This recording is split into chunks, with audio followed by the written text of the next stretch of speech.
I'm Jonathan Gallardo. And I'm Bridget Claycomb, and you're watching NCTV. NCTV has covered a lot about the ongoing construction going on around NC. The drama department is heavily affected by the construction, but that is not stifling the creativity of these thespians.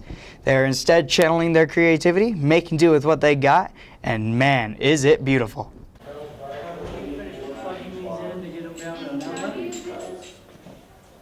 And I want to run them through the center of the class.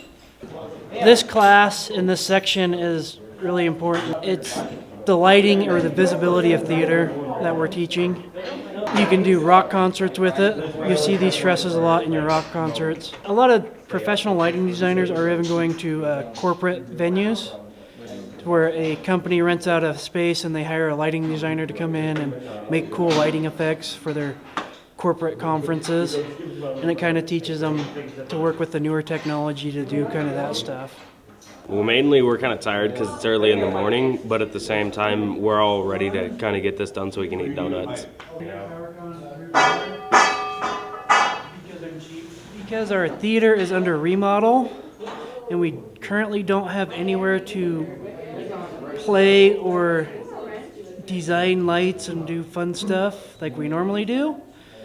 So this is our new theater pretty much. Let's run that one like that. That way, when we go to focus a light, it gives us a little bit more play and we're not blinding on anything. Jordan! 10 minutes ago, I met you. I saw you. I looked up when you came through the door. My head started reeling. You gave me the feeling the room had no ceiling or floor. The exciting thing about what we've got set up here is we get to kind of show off the new stuff that we're going to be getting in the new construction before it happens, so students get a preview of it. All of these lights up here are LED, which is great because we can control color, we can control intensity.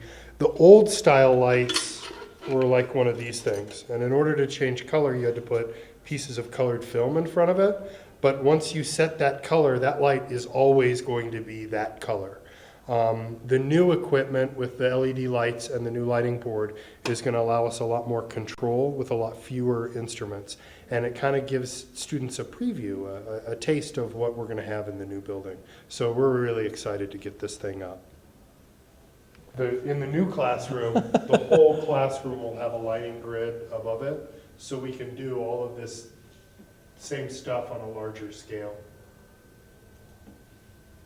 Wow. Yeah. Shout out to Mrs. Barnesroom for joining us today at NCTV. Thanks for joining. If you watched our Thanksgiving special, then you'll remember our trivia game. Today, we have 2 opportunities for you to win cool prizes. We're going to show you guys a short clip, and if you can identify the genus and species of the animal, comment in the live chat. The first person to comment correctly in the live chat will win a stack of assorted DVDs and Blu-rays. Woo!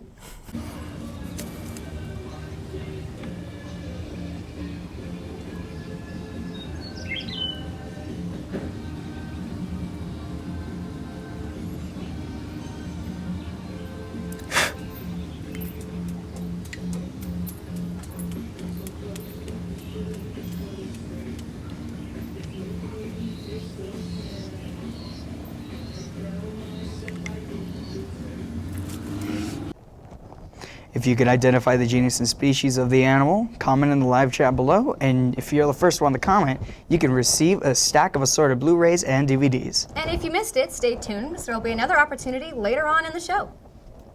Our first segment is going to be on the recent attacks from ISIS on Paris, France. Stay tuned with NCTV so we can talk with the community about the subject. When I heard about the Paris attacks, I was in my home. I was getting ready to go to work in the morning, listening to National Public Radio. We were I was on a school bus. We were going down to Denver with one of the teams for competition. The attacks remind me that we're in this as a global community. I was heartbroken anytime a violent act that is enacted on any part of the population. It scared me. It really scared me. You hurt for the people that are injured, and I think you hurt for the people that are involved in all of that because it's just utter panic. I see terrorists as being opportunistic, and the flowing through along with the Syrian refugees, sure, a few terrorists have made their way through that pathway, and but again, it's just being opportunistic there. I'm very leery when I hear people saying things like, well, we need to stop all refugees. I don't know if there's a direct correlation. It is certainly a way to infiltrate people in that confusion. How can someone defeat radical Islamic ideology? I don't think you can. There's still a neo-Nazi party out there. We haven't defeated that idea. There are still communists out there. We haven't defeated that idea. So how are we going to defeat this idea? You can't defeat an ideology. You have to learn how to cope with it or live alongside it, but you can't defeat it. NCTV thanks everybody who is participating in this, and we would like to say that we would like our viewers to stay in touch on the subject. Another situation occurring in the United States is the controversy over low-income jobs that are available for the youth of America. They're making it way more increasingly difficult for the younger generations to live comfortably on their own. Waiting tables is complicated just because, I have a lot of social anxiety, so I get really caught up in how I'm going to behave towards someone. I try to be really positive, but I know that I weird people out. So I have to know my special safety level that people are like, oh, she's really nice and not creepy. It's really hard to time when you check on someone because you don't want to be over their shoulder all the time. Hey, how's that second bite of your salad? But at the same time, you don't want to be gone because you make people upset. But housekeeping is completely different because you get a really tight restricted time limit and you have a lot of physical work to do, and most of the actual cleaning isn't hard, but because everything has to look pretty, you spend a lot of time straightening everything out and adding a bunch of little pieces, setting yourself a course of action that is the most efficient, the most time effective, that you still get everything as clean as possible. And there's a safety matter as well. I got chemical burns all over the backs of my hands. I had to wear gloves to tuck beds because the pores on the backs of my hands are bleeding. Someone mixed my chemicals. I really want to be open with people, because my mind races all over the place, and when you work at a restaurant you have to do 9 things at once and you have to be really quick about it, and so it worked for me really well. I know how to do all these things. It's just physically demanding. Living on your own requires endurance through many painful times. Here's your next chance to win another trivia game. Please tell us the genus and species of this next animal.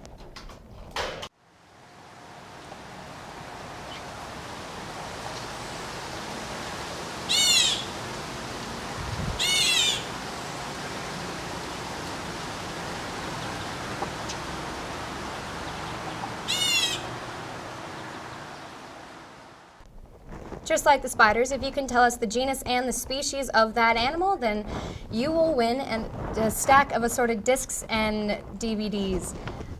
You know what I think about? The weather. Have you guys ever wondered on how some streets and sidewalks are clear of snow, but other ones are completely piled up with snow? It's a very tedious subject. I agree. NCTV brings you an expert on the subject on how to clear snow around Casper.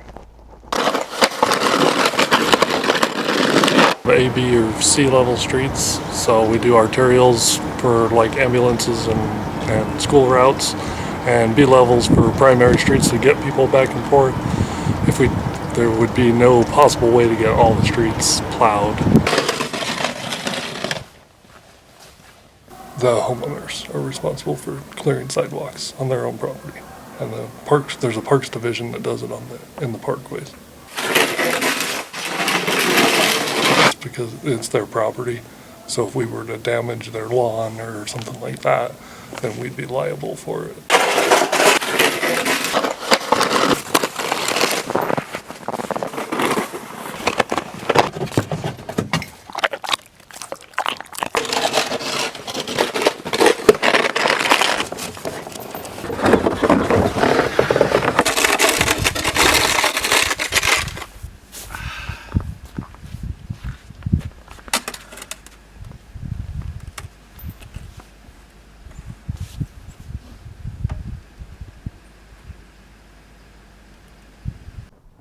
it seems there are a lot of opportunities to win here at NC. Would you agree, Jonathan? Yes, I would. I recently just heard that if you're a good student, you can win a poker chip. Wait, a poker chip? That's what I said. Part of a new Students Rewards program, a poker chip can be given to you at any time for being a good student. Mr. Dresang has more on the subject. This year we are attempting to be a little bit more purposeful with our positive behavior system. Specifically, we've incorporated Mustang Pride coins into NC's campus. We did something similar last year. We had these coins that were distributed to students that displayed really good ethical, positive behavior. And we've carried over that tradition to this year with the Mustang Pride poker chip.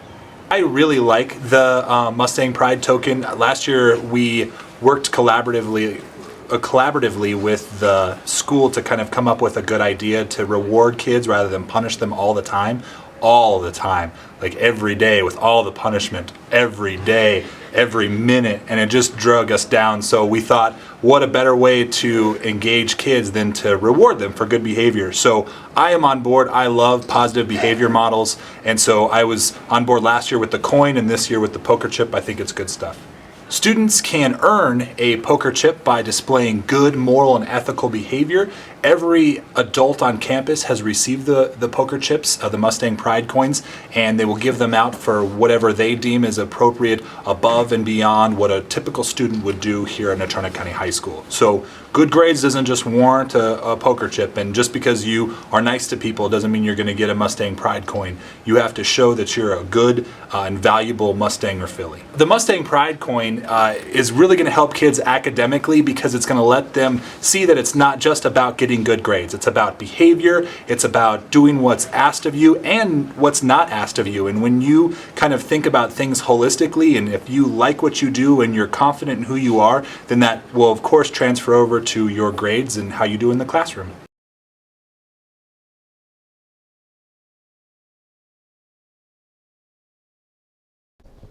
It's the season of giving, and the IB program is giving back, and this is how.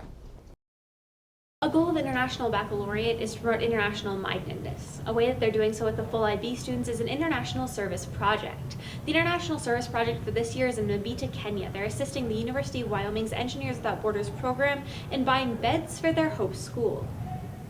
The Elbogen Foundation helps us out greatly with the IB program and the fees that students are charged for the exams. And they are working with the University of Wyoming Engineers Without Borders. We have decided on is trying to help the Hope School in Kenya. One of the problems is that many of those children are orphans. They have lost their parents to HIV/AIDS, and there is a cycle there that needs to be broken, and through education, that might be their only hope. So that's a project that I think the TOK class is excited to get going on, and so we're looking at raising some money for some beds. About us, it's about the world. It's about how we can go out and we can make the world a better place, how we can take those skills and change people's lives. We have a winner for our trivia game. The answers to the first one was a catface spider, or Oranius gemoides, and the birds was baby blue jay, or Cyanocida cristata. That's all we have for you today. Thank you for tuning in. If you had any problems viewing this video, please comment them and we will see what we can do to fix them. Please make sure to subscribe below. Also follow us on our Facebook at NCTV or our Twitter at Natrona TV. Also, we just got our own YouTube URL at youtube.com/NCTV NCSD, all in caps. That's all we have for you today, straight from the Mustang's mouth.